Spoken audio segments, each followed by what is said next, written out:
नमस्कार दोस्तों, passion gardening में आपका बहुत बहुत स्वागत है। दोस्तों, इसके पहले मैंने आपको अपने गार्डन की बहुत सारे फ्रूट्स की जानकारी दी। मतलब मैं उसके केयर टिप्स के बारे में बतलाई, जैसे अंगूर है, अनार है, एप्पल बेर है, अंजीर है और साथ ही साथ चीकू, इन सब के बारे में मैंने आपको जानकारी दी है। तो देखिए, मेरे गार्डन में बहुत सारे फ्रूट्स हैं लगे हुए। इन सब के बारे में मैंने आपको बताया, उनकी केयर टिप्स के बारे में बतलाया है कि किस तरह से हम उन्हें लगाते हैं, उनकी कैसे देखभाल करते हैं। तो आज आप देखिए, जैसे अनार है, अनार मेरे पास बहुत ही ज़्यादा अच्छे होते हैं। तो इसकी केयर टिप्स के बारे में मैंने बतलाया है कि किस तरह से अनार की देखभाल की जाती है जब उस पर फ्रूट आ जाते हैं। उसी तरह से नींबू है, ऑरेंज है, मौसम्मी है, संतरा है, अंजीर है, चीकू है, अमरूद है, इन सब के बारे में मैंने बहुत सारी बातें आप लोगों को बतलाई हैं। लेकिन आज जिस फ्रूट के बारे में मैं आप लोगों को जानकारी देने जा रही हूँ, पूरे केयर टिप्स के बारे में बतला रही हूँ, वो है गर्मी के दिनों का फलों का राजा, और वो राजा कहते हैं आम को। तो आज आम के बारे में आपको मैं जानकारी देने जा रही हूँ। देखिए, ज़्यादा है कि पत्ते का जो किनारा है वो जल रहा है ना, लेकिन फिर भी आम कितना स्वस्थ है। देखिए, आम लटका हुआ है। और इस आम के पेड़ को मैंने पिछले साल लगाया था अप्रैल में, पिछले साल जनवरी में या फरवरी में मैंने लगाया था। तो चूँकि एक ही उस समय तुरंत मैं लेकर के आई थी, तो पहले साल तो आम तैयार नहीं होता है, क्योंकि आम की एक खासियत होती है कि आम का पेड़ जब तक मैच्योर नहीं होगा तब तक उसकी मंजरी जो है वो अच्छे से हो नहीं पाएगी और टूट जाएगा। तो पिछले साल जब मैं लेकर आई थी तब इसमें 2-3 फल लगे थे, लेकिन चूँकि आम का पेड़ उतना मैच्योर नहीं था तो वे सारे के सारे टूट गए। और मैंने भी उसे तोड़ ही दिया था, क्योंकि मुझे लगा कि अभी जब तक मैच्योर नहीं है तब तक इसके फल अच्छे नहीं होंगे। तो इस बार मैं इसलिए दिखला रही हूँ क्योंकि 1 साल के बाद देखिए मैंने इसे अच्छी तरह से तैयार किया, और तब जा कर के इस पेड़ पर इतना बड़ा सा आम लगा हुआ है। आप देख रहे हैं, अब ये पकने के कगार पर है। तो ये जो आम का पेड़ है, इसकी जो वैरायटी है वो है स्वर्ण रेखा आम की ये वैरायटी है। इसके अलावे इस बार मैं एक और भी पेड़ लेकर के आई हूँ, वो भी मैं आपको दिखलाती हूँ। तो वह जो पेड़ है वो है लखन भोग। ये देखिए, ये है लखन भोग आम। और देखिए, इस बार मैं इसे लेकर आई हूँ अप्रैल में। तो मैं जब अप्रैल में लेकर आई तो इस बार तो इसमें फल नहीं लगा हुआ था, इसमें मंजर भी आए होंगे, शायद नर्सरी वालों ने तोड़ दिए होंगे जनवरी फरवरी में ही, क्योंकि जब तक पेड़ मैच्योर नहीं होता, देखिए ये कितना पतला सा है, तो जब तक पेड़ मैच्योर नहीं होता है तब तक उससे फल नहीं लेना चाहिए, क्योंकि पहली बार में ही फल ले लेने से वो काफ़ी कमज़ोर हो जाता है। तो इसलिए इसे हमें 1 साल तैयार करना है। अभी मैं इसे तैयार कर रही हूँ ताकि अगले साल इससे फल ले सकूँ। तो कैसे आम के पौधे को लगाया जाता है, क्या क्या उसमें फर्टिलाइज़र डाली जाती है, कौन से केयर टिप्स होते हैं, कैसे आम के पौधे को हम तैयार कर सकते हैं, इन सब के बारे में आपको आज मैं बताती हूँ। तो सबसे पहले तो देखिए दोस्तों, ये तो गर्मी तो भयंकर गर्मी है, अभी तक मानसून नहीं आया है, और मानसून नहीं आने के कारण पत्ते काफ़ी जो पुराने पत्ते हैं जल रहे हैं। हालांकि नए नए पत्ते आ रहे हैं। देखिए, मैंने इसे लगा दिया, तो लगाने के बाद इसमें नई ग्रोथ आ गई है। इसका मतलब है कि ये पेड़ जो है वो बिल्कुल अच्छी तरह से लग गया है, इसने जड़ें पकड़ ली है, तो इसलिए इसमें नई ग्रोथ आ गई है। तो कई बार ये शिकायत होती है, अक्सर लोगों की शिकायत होती है कि जब वो नर्सरी से पौधा लेकर आते हैं, आकर अच्छी तरह से रिपोर्ट करते हैं ला करके, और फिर 1-1.5 या 2 महीने के बाद वो पौधा मर जाता है। तो उसके पीछे भी कई सारे कारण हैं।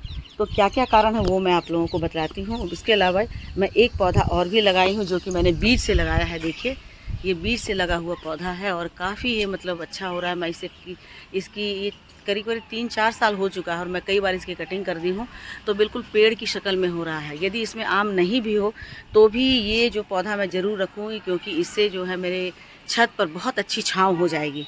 तो देखिए, इसका तना जो है कितना मोटा हो गया है। और सबसे पहले इसके देखना है कि आम के पौधे को किस पॉट में लगाया जाए। तो वैसे तो कहते हैं कि मिट्टी का पॉट सबसे बेटर होता है लगाने के लिए, लेकिन मैंने प्लास्टिक पॉट में लगाया। देखिए, 4-5 साल हो गए और इसमें बहुत अच्छे से मैच्योर हो जा रहा है। और दूसरा जो मैंने लगाया, इसे भी मैंने प्लास्टिक पॉट में लगाया, और देखिए कितने अच्छे से ये लग गया है। और तीसरा आम का पौधा जो मेरे अभी फले हुए हैं, वो मैंने लगाया है थर्मोकोल बॉक्स में। देखिए, थर्मोकोल बॉक्स हालांकि इधर से थोड़ा सा टूट रहा है मिट्टी का दबाव पड़ने से, लेकिन ये ऐसे नहीं टूटेगा जब तक कि इसे छेड़ा नहीं जाएगा। तो चाहे आप कोई सी भी पॉट में लगाएं इसे, क्योंकि मैंने तो आपको प्लास्टिक का पॉट भी दिखला दिया, मैंने आपको थर्मोकोल भी दिखला दिया। और दोनों तरह के पॉट में मेरे जो आम के पेड़ हैं वो बहुत ही सक्सेसफुली ग्रो कर रहे हैं। तो सही बात यह है कि आप कोई भी पॉट लें, बस इसकी केयर टिप्स जो है वो बहुत अच्छी रखें, केयर हम अच्छे से करते हैं तो हमारा प्लांट अच्छे से चल जाता है।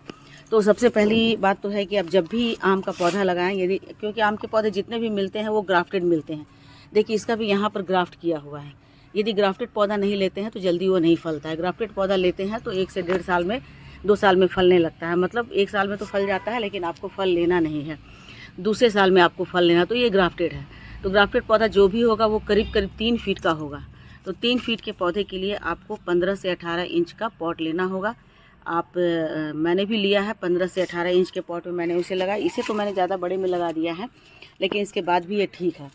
यदि आप पहली बार आम का पौधा लगा रहे हैं तो 15 से 18 इंच के पॉट में ही लगाएं। दूसरी बात है कि इसे लगाने के लिए जिस मिट्टी को हम लेते हैं वो मिट्टी इसकी बहुत ही अच्छी होनी चाहिए, मतलब एकदम भुरभुरी होनी चाहिए।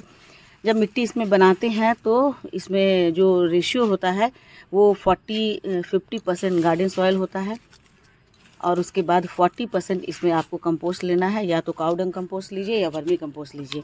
और एक बात का ध्यान हमेशा रखिए कि इसमें किसी तरह की खली का कोई भी इस्तेमाल नहीं करना है, चाहे वो नीम की खली हो, चाहे वो सरसों की खली हो, चाहे वो और किसी चीज़ की भी खली हो। लेकिन किसी भी तरह से कोई भी खली का इसमें आप इस्तेमाल करेंगे तो आपके पौधे की जड़ों में फंगस लग जाएगा और पौधा ख़राब हो जाएगा। ये मेरा पर्सनल एक्सपीरियंस है। इसके पहले मैंने जो पौधा लगाया था, आम्रपाली आम लगाया था, और ये पॉट जब मैंने किया तो उसमें मैंने थोड़ी सी सरसों की खली और थोड़ी सी नीम की खली भी डाल दी थी, जिसके कारण मेरा अच्छा खासा पौधा बच नहीं पाया, सूख गया। तो यही कारण है कि आपको किसी भी तरह से इसमें कोई भी खली नहीं लेनी है। हाँ, आप इसमें फंगीसाइड ज़रूर ले सकते हैं। जो भी फंगीसाइड आपके पास हो वो फंगीसाइड आप ले सकते हैं। वैसे तो आम का जो पेड़ होता है वो एक पेड़ वैरायटी का होता है, तो काफ़ी हार्डी कहा जाता है, लेकिन जड़ के मामले में ये बहुत ही नाजुक होता है। इसलिए इसकी जड़ में यदि नीम की खली या सरसों की खली जाती है तो इसमें फंगस लगने का 99% चांस रहता है, उससे पौधा सूख सकता है। तो इसमें किसी भी तरह से आप किसी खली का उपयोग नहीं करेंगे। आप वर्मी कंपोस्ट या फिर काऊ डंग कंपोस्ट, और उसके साथ साथ आपको फंगीसाइड लेना है, चाहे आप कोई भी फंगीसाइड लीजिए। और यदि फंगीसाइड नहीं है तो आप घर में जो हल्दी होते हैं, हल्दी पाउडर है या फिर सिनेमन पाउडर है, इस तरह के जो एलोवेरा है, इन सबको आप ले सकते हैं और इसे लगाने में आप डाल सकते हैं। तो इससे आपके जो प्लांट की मिट्टी है वो बहुत अच्छी हो जाएगी। उसके बाद नेक्स्ट बात होती है कि इसे कहाँ रखा जाए। तो एज़ यूजुअल जैसे सारे जो फलों के पौधे होते हैं, फूलों के पौधे होते हैं, उसे आपको ऐसी जगह रखना है जहाँ पर कि दिन भर की कम से कम 6 से 7 घंटे की धूप उसे डायरेक्ट सनलाइट मिले, तो वहाँ उसे प्लेस करना है। और तीसरी जो सबसे इम्पॉर्टेंट बात है वो बात है पानी की। आम के पौधे में पानी आपको तभी डालना है जब अंदर की लेयर आपको सूखी हुई दिखलाई दे, है ना। अंदर की लेयर देखिए ये बिल्कुल सूखी हुई है, तब जाकर के इसमें मैं पानी डालूंगी। यदि आप लगातार इसमें पानी डालते रहते हैं, ऊपर की मिट्टी सूखी दिखी और अंदर की मिट्टी गीली है, ऐसे में आप यदि पानी डाल देते हैं तो फिर तो भी इसमें फंगस लग जाता है और वैसे में आम का पौधा सूखने लगता है। तो इसमें आपको पानी का बहुत ज़्यादा ख्याल रखना है, और साथ ही साथ आपको ये देखना है कि जब इस तरह से पौधे में फल लगे हों तो आपको उसमें वर्मी कंपोस्ट देना है या काऊ डंग कंपोस्ट देना है, ताकि फल बहुत ही अच्छा हो, बड़ा हो। लेकिन ये तो खैर मैं बाद में देर से बता रही हूँ। यदि आपके मार्च का महीना है और मार्च के महीने में आपके पेड़ पर छोटे छोटे से अमियाँ लगी हुई है, तो ऐसे में आपको इसमें अच्छी खासी मात्रा में, जितना भी आपका पॉट बड़ा हो या छोटा हो, उसके अनुसार आपको या तो वर्मी कंपोस्ट देना है या फिर आपको उसमें काऊ डंग कंपोस्ट देना है, जिससे कि ये बहुत ही अच्छे होंगे। अब नेक्स्ट बात आती है कि जब मार्च का महीना हो, मार्च के महीने में आप एक बार इसे बहुत अच्छे से फर्टिलाइज़र दे देते हैं, तो उससे आपका पौधे पे जो भी मंजर लगे हैं, छोटे छोटे फल लगे हैं, वो बहुत अच्छे से होंगे। उसके बाद आपको लिक्विड फर्टिलाइज़र इसमें देना है, या तो काऊ डंग कंपोस्ट का दीजिए या वर्मी कंपोस्ट का दीजिए, या फिर आपके घर में जो फलों के छिलके हैं और सब्जियों के छिलके हैं उसका लिक्विड फर्टिलाइज़र आपको इसमें गर्मी के दिनों में देना है। अभी तो आम फल गया, पक जाएगा, इसके बाद आम का समय जो है ख़त्म हो जाएगा, और अब इसके बाद जो नेक्स्ट टाइम आएगा तो नेक्स्ट ईयर जनवरी से इसमें मंजर होना शुरू करेंगे। तो उसके लिए आपको अक्टूबर में इसे बहुत अच्छा से फर्टिलाइज़र देना है।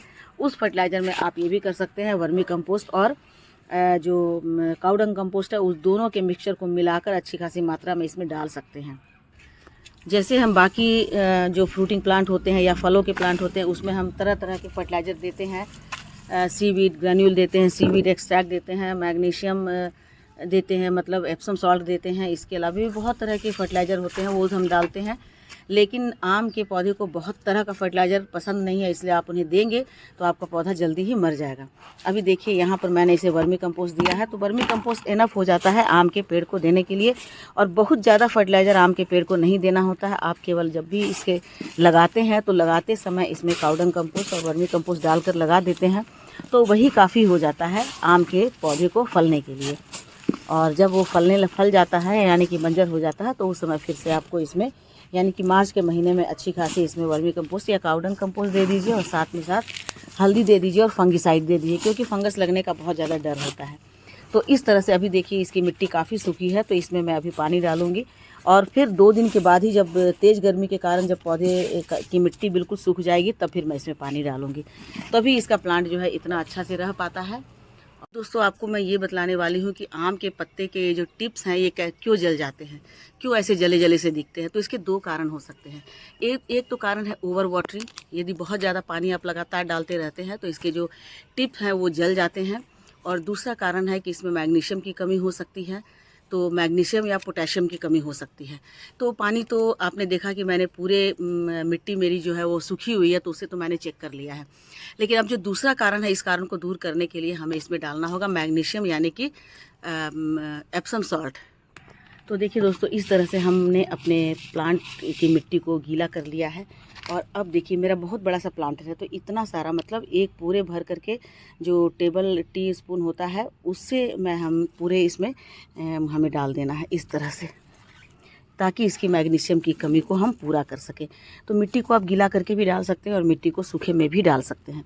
इस तरह से डाल देना है, बिल्कुल भी उसे जड़ के करीब नहीं डालना है। जड़ से देखिए इतना दूर, जड़ से इतना दूर इसे डाल देना है। डाल करके फिर इसकी गुड़ाई कर देना है। इसके साथ साथ एक काम और करना है, और वो है देखिए ये राख में बहुत भारी मात्रा में कैल्शियम, पोटेशियम और साथ ही साथ मैग्नीशियम भी होता है, और इसमें जो है वो फंगिसाइड भी ये होता है।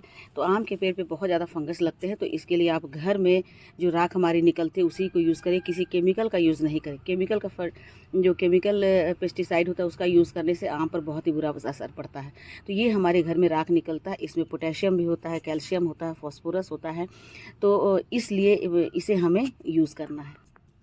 फिर इसकी धीरे धीरे से ऐसे करके गुड़ाई करके इसमें पानी डाल देना है। ये बहुत अच्छे से मिट्टी में मिल जाएंगे, तो आपकी मिट्टी हेल्दी हो जाएगी, और आपके प्लांट पर की पत्तियों में जो इस तरह के बर्न की जो प्रॉब्लम आ रही है वो ख़त्म हो जाएगी। अब सबसे जो अहम बात है कि आम का पौधा लगाया कब जाए, इसके लिए सबसे अच्छा मौसम कौन सा होता है। तो दोस्तों मैं बता दूं कि अभी जो मानसून आ रहा है, मानसून से पहले अभी आप लगा लेते हैं या मानसून में लगा लेते हैं, तो आम का जो पौधा होता है वो आपका जनवरी तक आते आते थोड़ा मैच्योर हो जाता है, और उसके बाद उसमें फ्रूटिंग की जो संभावना है वो बहुत बढ़ जाती है। तो अभी आप लगा लेते हैं आम का पेड़। ये मानसून में लगाने का बहुत ही अच्छा समय होता है। सबसे अच्छा समय तो कहें मानसून होता है, उसके बाद फरवरी का समय होता है, जनवरी फरवरी, तो उस समय लगाएंगे। अभी का मौसम इसलिए ज़्यादा अच्छा है क्योंकि अभी मानसून में बारिश होती है, मॉइस्चर बहुत ज़्यादा होता है, ह्यूमिडिटी होती है, तो उसके कारण प्लांट जो है 100% सक्सेसफुल हो जाता है लगाने में। तो आपने अभी तक नहीं लगाया है तो आप अभी ज़रूर से लगा लीजिए। और देखिए इतने अच्छे अच्छे मीठे आपको फल मिलेंगे। तो आशा है दोस्तों आप लोगों को आम के पौधे की पूरी जानकारी मिल गई होगी कि कैसे लगाया जाता है। तो वीडियो अच्छी लगी हो तो लाइक शेयर कमेंट कीजिए। मेरे चैनल पे नए हैं तो मुझे सब्सक्राइब भी कर लीजिए। मिलती हो अगले वीडियो में एक नई जानकारी के साथ। तब तक मेरे साथ बने रहें और अपना ढेर सारा ख्याल रखें। Thank you.